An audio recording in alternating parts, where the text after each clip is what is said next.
নমস্কাৰ প্ৰিয় দৰ্শক মোৰ অন্য এটা ভিডিঅ'লৈ আপোনালোক সকলোকে স্বাগতম জনাইছো। আজি আমি আলোচনা কৰিম ঘৰৰ কোন দিশত পঞ্চমুখী হনুমানৰ মূৰ্তি ৰাখিব লাগে। আপোনালোকে ভিডিঅ'টো সম্পূৰ্ণকৈ চাই থাকিব। পঞ্চমুখী হনুমানে দূৰ কৰে সকলো সংকট।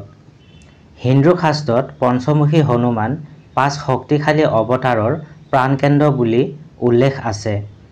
মঙলবাৰৰ দিনটো ভগৱান হনুমানৰ পূজাৰ বাবে সৰ্বোত্তম দিন বুলি গণ্য কৰা হয়।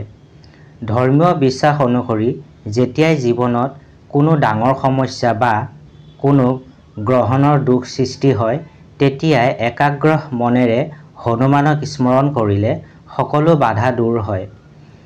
ঘৰতে পঞ্চমুখী হনুমানৰ প্ৰতিষ্ঠা কৰাটো অতি শুভ বুলি গণ্য কৰা হয়। বিশ্বাস কৰা হয় সংকটমোচক হনুমানে সকলো নেতিবাচক শক্তি আঁতৰাই পেলায়। হনুমানক ৰুদ্ৰবধ বুলিও জনা যায়।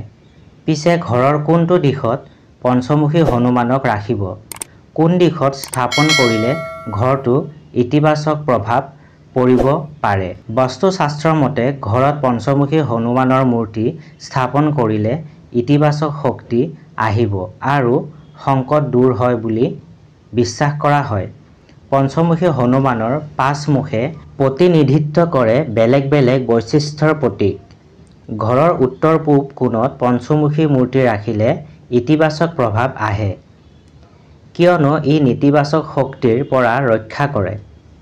ইয়াৰ উপৰিও এই মূৰ্তি দক্ষিণমুখী কৰি ৰখাৰ ফলত অশুভ শক্তিৰ প্ৰভাৱৰ পৰা সুৰক্ষা নিশ্চিত কৰে।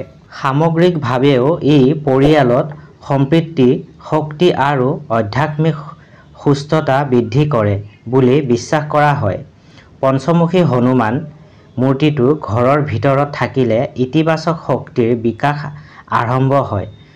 অশুভ শক্তিৰ ওচৰ চাপিব নোৱাৰে। ফলত যিকোনো ধৰণৰ ক্ষতিৰ বিপদাশংকা কমি যায়। ঘৰত পঞ্চমুখী হনুমানৰ ছবি এখন ৰাখিলে মনৰ শক্তি বহু পৰিমাণে বৃদ্ধি পাব। জীৱনৰ পথত কোনো বাধাই সফলতাৰ পথ বন্ধ কৰিব নোৱাৰে। বিশ্বাস কৰা হয় যে হনুমানৰ আশীৰ্বাদত মন আৰু মগজৰ শক্তি ইমানেই বৃদ্ধি পায় যে চৰম সফলতা লাভ কৰিবলৈ সময় নালাগে।